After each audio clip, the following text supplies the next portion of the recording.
नमस्कार। आज हमारे पास विश्लेषण के लिए कुछ हालिया और कह सकते हैं काफ़ी दिलचस्प घटनाओं का ब्यौरा है। जी। तो हमारा मकसद ये है कि इन खबरों की तह तक जाएं और समझें कि भाई क्या चल रहा है और इसका मतलब क्या है हमारे लिए। बिल्कुल, और ये खबरें भी देखिए अलग अलग दायरों से हैं। कहीं अंतर्राष्ट्रीय पहचान है तो कहीं देश के अंदर की बात, विकास, सुरक्षा हाँ, और कुछ व्यक्तिगत कामयाबियां भी। सही। तो कोशिश यही रहेगी कि इन सबको जोड़कर एक बड़ी तस्वीर देखें, समझें कि पैटर्न क्या है। सही। तो चलिए शुरू करते हैं। पहली खबर न्यायपालिका से जुड़ी है। मेघालय उच्च न्यायालय को नए मुख्य न्यायाधीश मिले हैं, न्यायमूर्ति सोमेन सेन। हाँ, ये वहाँ के 14वें मुख्य न्यायाधीश हैं। अच्छा। और इसमें जो प्रक्रिया है वो भी अहम है। मेघालय के राज्यपाल चंद्रशेखर एच विजय शंकर उन्होंने शपथ दिलाई। संविधान का अनुच्छेद 219 भी यही कहता है कि राज्यपाल ही उच्च न्यायालय के न्यायाधीश को शपथ दिलाएंगे। तो ये सिर्फ एक फॉर्मेलिटी नहीं है। सही। ये ऐसे निरंतरता दिखाता है। बिल्कुल, न्यायपालिका की स्वतंत्रता और निरंतरता का प्रतीक है। और अंतर्राष्ट्रीय स्तर पर देखें तो एक बहुत बड़ी खबर है, नोबेल शांति पुरस्कार 2025 की। हाँ, ये तो काफी चर्चा में है। ये मिला है वेनेजुएला की मारिया कोरोना मचाडो को। ये नाम काफी सुना है हाल में। यकीनन, और क्यों मिला ये शायद ज्यादा अहम है। नॉर्वेजियन नोबेल समिति ने उन्हें वेनेजुएला में लोकतंत्र और मानवाधिकारों के लिए उनके लंबे और कह सकते हैं साहसी संघर्ष के लिए चुना है। ये एक तरह से दुनिया भर में ऐसे जो आंदोलन चल रहे हैं उनको बल देता है और दिखाता है कि अंतर्राष्ट्रीय समुदाय इन चीजों को कितनी गंभीरता से ले रहा है। बिल्कुल, है ना? हाँ बिल्कुल, खासकर जब किसी देश में राजनीतिक उथल-पुथल हो। क्या ये उस देश की सरकार पर एक तरह का अंतर्राष्ट्रीय दबाव भी बनाता है, मतलब इस तरह का पुरस्कार? निश्चित रूप से नोबेल शांति पुरस्कार सिर्फ एक सम्मान नहीं है, ये एक शक्तिशाली राजनीतिक संदेश भी होता है। सही कहा। मचाडो जैसी विपक्षी नेता को ये पुरस्कार मिलना वेनेजुएला की मौजूदा सरकार के लिए एक सीधी चुनौती जैसा है। हाँ, और दुनिया का ध्यान भी खींचेगा उनके मानवाधिकार रिकॉर्ड पर। बिल्कुल, और ज्यादा ध्यान खींचेगा। चलिए अब एकेडमिक दुनिया की तरफ देखते हैं। टाइम्स हायर एजुकेशन यानी THE की वर्ल्ड यूनिवर्सिटी रैंकिंग 2026 आ गई है। हाँ, ये रैंकिंग्स आ गई हैं। और लगता है कुछ चीजें बदलती नहीं। ऑक्सफोर्ड यूनिवर्सिटी फिर से टॉप पर है।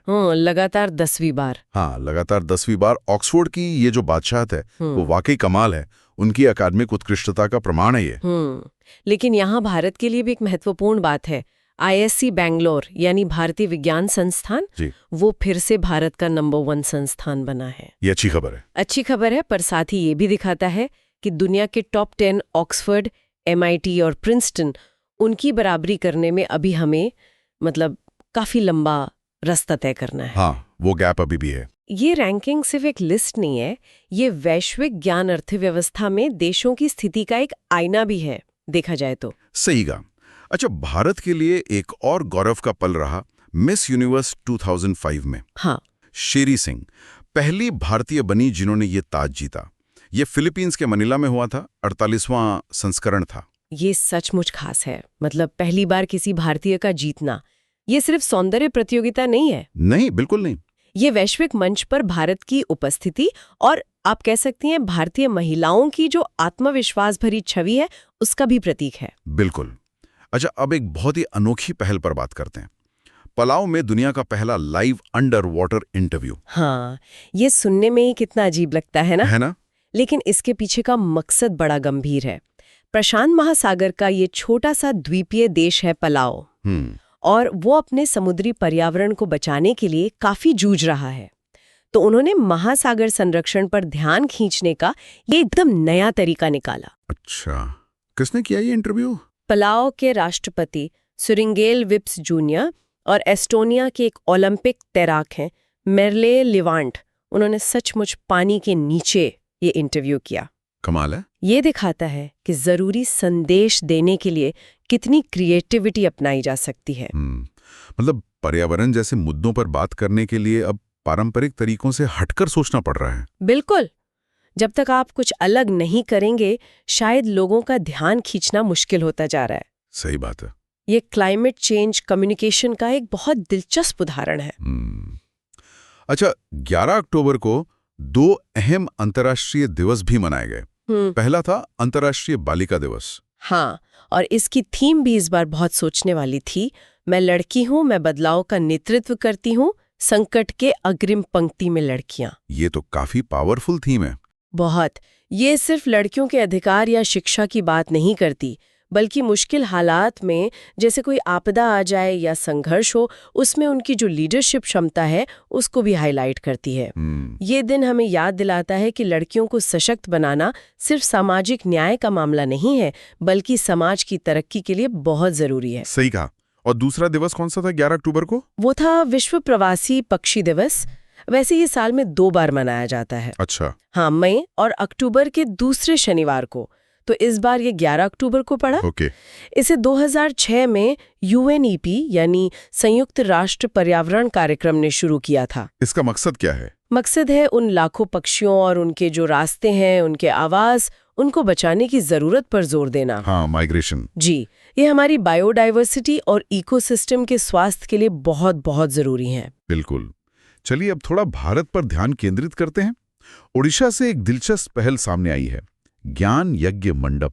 ये क्या चीज है? ये पुरी के प्रसिद्ध जगन्नाथ मंदिर से जुड़ा है।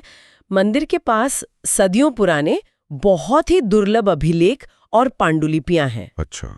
तो ज्ञान यज्ञ मंडप इन अनमोल दस्तावेजों को सहेजने के लिए बनाया गया एक डिजिटल पुस्तकालय है। अरे वाह, मतलब सब डिजिटाइज कर रहे हैं। हाँ, सोचिए, हजारों पन्नों की जानकारी, इतिहास, परंपराएं, सब कुछ अब डिजिटल रूप में सुरक्षित रहेगा और शोधकर्ताओं या जो भी इच्छुक लोग हैं उनके लिए सुलभ भी होगा। ये तो कमाल है। ये तकनीक और परंपरा का एक बेहतरीन संगम है, कह सकते हैं। बिल्कुल, इतिहास को भविष्य के लिए सहेजना। अच्छा, अब जरा अपराध के आंकड़ों पर आते हैं। NCRB यानी राष्ट्रीय अपराध रिकॉर्ड ब्यूरो की 2030 की रिपोर्ट आई है। हाँ, ये रिपोर्ट आ गई है। और इसमें फिर से कोलकाता सबसे सुरक्षित शहर बताया गया है, लगातार चौथे साल। हाँ, NCRB देश भर से अपराध के आंकड़े जुटाता है और ये रिपोर्ट कानून व्यवस्था की स्थिति समझने का एक जरिया तो है। रिपोर्ट के मुताबिक कोलकाता के बाद हैदराबाद और पुणे सबसे सुरक्षित शहर हैं। और सबसे असुरक्षित? दूसरी तरफ कोची, दिल्ली और सूरत में अपराध दर सबसे ज्यादा बताई गई है। लेकिन इन आंकड़ों को थोड़ा सावधानी से देखना चाहिए। सावधानी से? क्यों? क्योंकि देखिए, ये आंकड़े दर्ज हुए अपराधों पर आधारित होते हैं, है ना? हाँ, ये तो है। कई बार अपराध दर्ज ही नहीं होते, या ऐसा भी हो सकता है कि किसी शहर में रिपोर्टिंग ज्यादा अच्छी हो तो आंकड़े ज्यादा दिखें। अच्छा, हाँ, ये भी एक पहलू है। तो ये पूरी तस्वीर नहीं दिखाते, लेकिन हाँ, ये शहरों की सुरक्षा को लेकर एक अहम इंडिकेटर जरूर है। और पुलिसिंग कितनी प्रभावी है, इस पर भी सवाल उठाते हैं। ठीक है, अब केरल चलते हैं। वहाँ वन्य जीव संरक्षण अधिनियम 1972 में संशोधन की बात चल रही है। हाँ। और ऐसा करने वाला ये शायद पहला राज्य बन सकता है। मामला क्या है? ये मामला काफी जटिल है और सीधे तौर पर मानव पशु संघर्ष से जुड़ा है। केरल में खासकर जंगली सुअर और हाथियों से फसलों और कभी-कभी जान माल का भी काफी नुकसान होता है। हाँ, खबरें आती रहती हैं। जी, तो राज्य सरकार चाहती है कि उसे कुछ जानवरों जैसे जंगली सुअर को वर्मिन यानी हानिकारक जीव घोषित करने का अधिकार मिले। अच्छा। ताकि उनकी बढ़ती आबादी को कंट्रोल किया जा सके। अभी ये अधिकार सिर्फ केंद्र सरकार के पास है। लेकिन वर्मिन घोषित करने का मतलब क्या होता है? मतलब क्या इससे वन्यजीव संरक्षण पे असर नहीं पड़ेगा? यही तो बहस का मुद्दा है। वर्मिन घोषित होने के बाद उस जानवर को मारना कानूनी तौर पर आसान हो जाता है।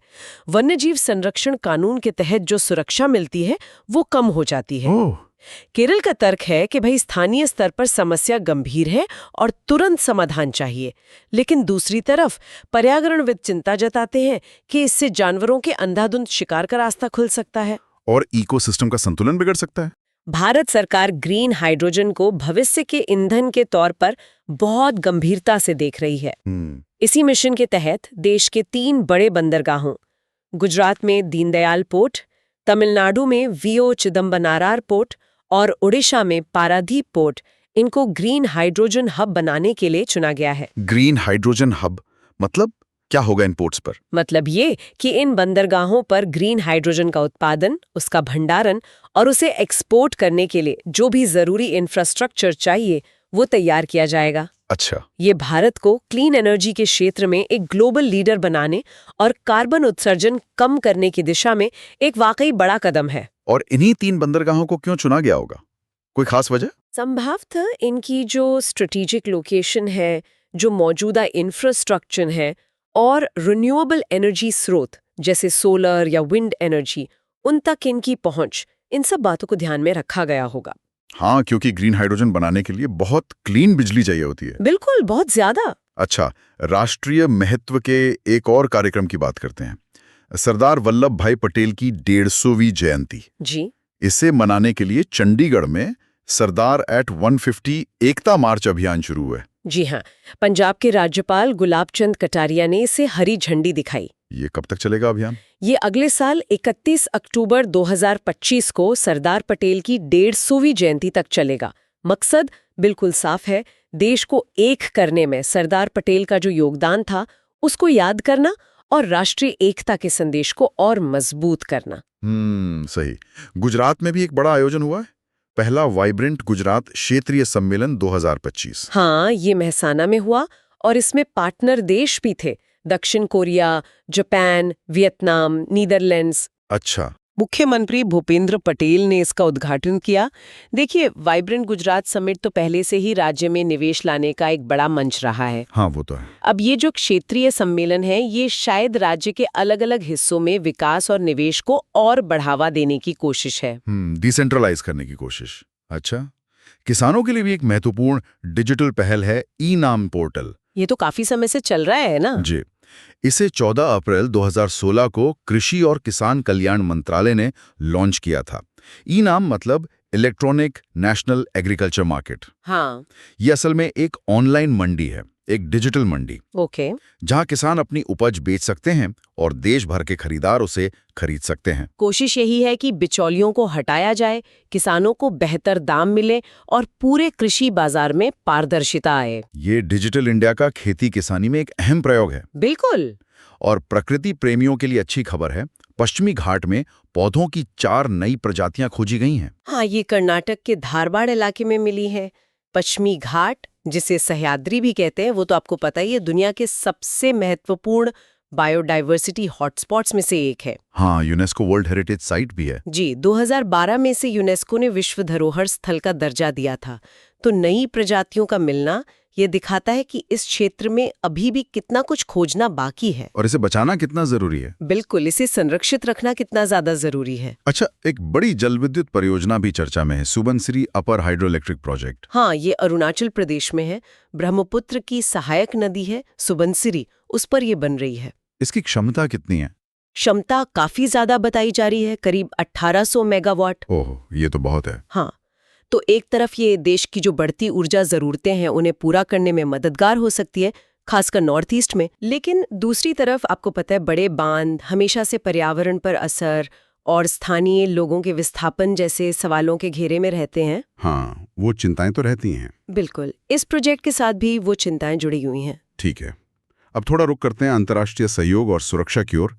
भारत और रूस ने मिलकर एक सैन्य अभ्यास किया, इंद्र 2025। हाँ, ये राजस्थान के बीकानेर में हुआ, महाजन फील्ड फायरिंग रेंज में। इंद्र अभ्यास तो काफी समय से दोनों देशों के बीच होता आ रहा है। हाँ, ये रेगुलर है। जी, इस बार का फोकस था आतंकवादी विरोधी अभियानों पर, काउंटर टेररिज्म ऑपरेशंस पर। ओके। ये अभ्यास दिखाता है कि मतलब दुनिया में समीकरण बदल रहे हैं, लेकिन भारत और रूस के बीच रक्षा संबंध अभी भी बने हुए हैं और वो आपसी तालमेल बेहतर करना चाहते हैं। जी बिल्कुल। भारत एक और महत्वपूर्ण अंतर्राष्ट्रीय पहल का नेतृत्व कर रहा है, अंतर्राष्ट्रीय सौर गठबंधन ISA। हाँ, ISA। इसका 8वां सत्र भी नई दिल्ली में होने वाला है। जी, 27 से 30 अक्टूबर तक भारत मंडपम में। ISA की खासियत यह है कि इसका हेडक्वार्टर भारत में ही है, गुरुग्राम में। हाँ, ये बड़ी बात है। बिल्कुल, ये संगठन सदस्य देशों को सोलर एनर्जी अपनाने में मदद करता है, तकनीक से लेकर फाइनेंसिंग तक।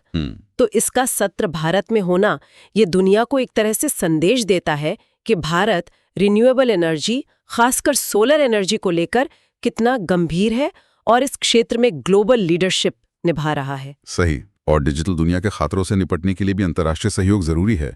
CBI और इंटरपोल ने मिलकर ऑपरेशन हाई-6 चलाया। हाँ, ये साइबर अपराधियों के खिलाफ एक बड़ा एक्शन था। देखिए, आजकल साइबर क्राइम किसी एक देश की सीमा में तो बंधा है नहीं, बिल्कुल। अपराधी कहीं भी बैठकर कहीं भी हमला कर सकते हैं। इसलिए इंटरपोल जैसी अंतर्राष्ट्रीय संस्थाओं के साथ मिलकर काम करना बहुत जरूरी हो जाता है।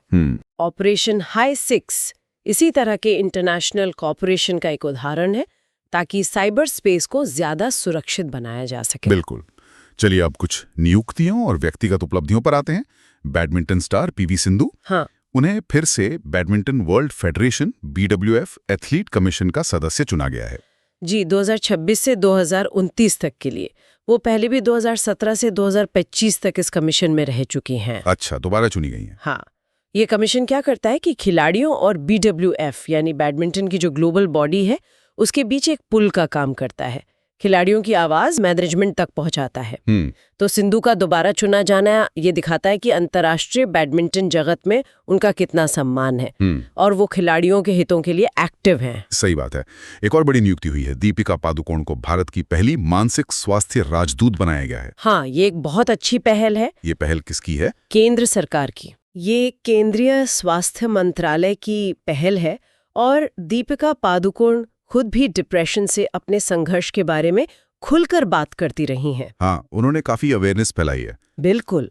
तो उन्हें राजदूत बनाने का मकसद है खासकर युवाओं के बीच मेंटल हेल्थ को लेकर जागरूकता बढ़ाना, इससे जुड़ी जो झिझक है, स्टिग्मा है, उसे तोड़ना और लोगों को मदद लेने के लिए प्रेरित करना। जी हाँ, बिल्कुल। एक लोकप्रिय चेहरे का इस मुद्दे से जुड़ना यकीनन बड़ा बदलाव ला सकता है। ये वाकई एक जरूरी कदम है। अब वायुसेना की बात करते हैं। शिवांगी सिंह, हाँ, वो क्वालिफाइड फ्लाइंग इंस्ट्रक्टर QFI बनने वाली पहली महिला फाइटर पायलट बन गई हैं। इसका ठीक मतलब क्या है? QFI बैच मिलना एक बहुत बड़ी उपलब्धि है। इसका मतलब है कि शिवांगी सिंह अब ना सिर्फ खुद फाइटर प्लेन उड़ाती हैं, बल्कि वो नए पायलटों को फाइटर प्लेन उड़ाने की ट्रेनिंग देने के लिए भी क्वालिफाइड हो गई हैं। अरे वाह, ये तो बहुत बड़ी बात है। बहुत बड़ी बात है। वो पहले से ही राफेल उड़ाने वाली पहली महिला पायलट होने का रिकॉर्ड बना चुकी हैं। हाँ, वो तो याद है। तो ये भारतीय सशस्त्र बलों में महिलाओं के लिए लगातार जो नए दरवाजे खुल रहे हैं उसका प्रतीक है। बिल्कुल। कुछ और अहम नियुक्तियां भी हुई हैं। CP राधाकृष्णन भारत के 15वें उपराष्ट्रपति बने हैं। जी, वो पहले महाराष्ट्र के राज्यपाल थे। हाँ। और एक और महत्वपूर्ण पद पर नियुक्ति हुई है TCA कल्याणी। वो भारत की नई महालेखा नियंत्रक यानी CGA बनी है। CGA, ये 29वीं CGA है। जी, CGA का काम होता है केंद्र सरकार के खातों का पूरा हिसाब किताब रखना। बहुत महत्वपूर्ण पद है। हाँ, ये दोनों ही संवैधानिक और प्रशासनिक लिहाज से काफी अहम पद है। और आखिर में थोड़ा मनोरंजन जगत का जिक्र कर लेते हैं। 70वें फिल्म फेयर अवार्ड्स अहमदाबाद में हुए। हाँ, इस बार अहमदाबाद। कौन सी फिल्म छाई रही? इस बार लापता लेडीज का बोलबाला रहा। उसे सर्वश्रेष्ठ फिल्म का पुरस्कार मिला और उसने कुल 13 अवार्ड जीते। 13 अवार्ड, वाह। हाँ, किरण राव को इसी फिल्म के लिए बेस्ट डायरेक्टर का अवार्ड मिला। इसकी कहानी की जो ताकत थी और सादगी, उसे दर्शकों और क्रिटिक्स दोनों ने बहुत सराहा। अब बेस्ट एक्टर और एक्ट्रेस कौन रहे? बेस्ट एक्टर का अवार्ड इस बार 2 लोगों को मिला, अभिषेक बच्चन को आई वॉन्ट टू टॉक के लिए और कार्तिक आर्यन को चंदू चैंपियन के लिए। अच्छा, टाई हुआ? जी। और बेस्ट एक्ट्रेस का अवार्ड आलिया भट्ट ने जिगरा के लिए जीता। ये आलिया का छठा बेस्ट एक्ट्रेस का फिल्म फेयर है। छठा? कमाल है। हाँ, उनकी लगातार अच्छी परफॉर्मेंस को दिखाता है ये। और life time achievement award Zeenat Aman और निर्देशक श्याम बेनेगल जी को मरणोपरांत दिया गया। अच्छा, एक और खबर फिजी से है। वहां बाल श्रम खत्म करने के लिए पहली बार राष्ट्रीय बाल सुरक्षा नीति लाई गई है। हाँ, ये फिजी जैसे छोटे देश के लिए एक महत्वपूर्ण कदम है। ये दिखाता है कि बाल अधिकारों और उनकी सुरक्षा को लेकर वैश्विक स्तर पर जागरूकता बढ़ रही है। ऐसी नीति बच्चों के लिए एक सुरक्षित माहौल बनाने और बाल श्रम जैसी जो बुराइयां हैं उनको खत्म करने में मददगार होती है। बिल्कुल। तो आज हमने काफी कुछ देखा। अंतर्राष्ट्रीय सम्मान और चिंताएं, देश के भीतर विकास और संरक्षण की कोशिशें, हाँ, सुरक्षा के मोर्चे पर सहयोग और व्यक्तिगत तौर पर हासिल की गई बड़ी उपलब्धियां, ये सब मिलकर दिखाते हैं कि दुनिया और भारत कितनी तेजी से बदल रहे हैं। बिल्कुल। और ये सारी घटनाएं हमें सोचने पर भी मजबूर करती हैं। जैसे एक तरफ हम पलाव के अंडर वाटर इंटरव्यू या भारत के ग्रीन हाइड्रोजन हब जैसी पहलों में पर्यावरण को लेकर बढ़ती चिंता और नए समाधान देखते हैं। दूसरी तरफ ओडिशा की डिजिटल लाइब्रेरी जैसी कोशिशें दिखाती हैं कि कैसे हम अपनी विरासत को तकनीक से जोड़ रहे हैं। सही। या फिर दीपिका पाडुकोण का मानसिक स्वास्थ्य राजदूत बनना, ये बताता है कि समाज अब उन मुद्दों पर भी खुलकर बात कर रहा है जिन पर शायद पहले चुप्पी थी। हाँ, ये बहुत पॉजिटिव बदलाव है। जी, तो ये सोचने वाली बात है कि ये बदलाव अलग-अलग स्तरों पर व्यक्तिगत, राष्ट्रीय, अंतर्राष्ट्रीय कैसे एक दूसरे को प्रभावित कर रहे हैं। जैसे केरल का वो वन्यजीव कानून बदलने का प्रयास, वो स्थानीय जरूरतों और राष्ट्रीय नियमों के बीच के तनाव को कैसे दिखाता है? हाँ, वो एक अच्छा सवाल है। या फिर ISA और सैन्य अभ्यास जैसे अंतर्राष्ट्रीय सहयोग आखिर हमारी अपनी राष्ट्रीय प्राथमिकताओं को किस तरह से दिशा देते हैं? ये कुछ ऐसे सवाल हैं जिन पर हम आगे भी विचार कर सकते हैं। बिल्कुल। सोचने के लिए काफी कुछ है। चलिए, आज के लिए इतना ही। नमस्कार। नमस्कार।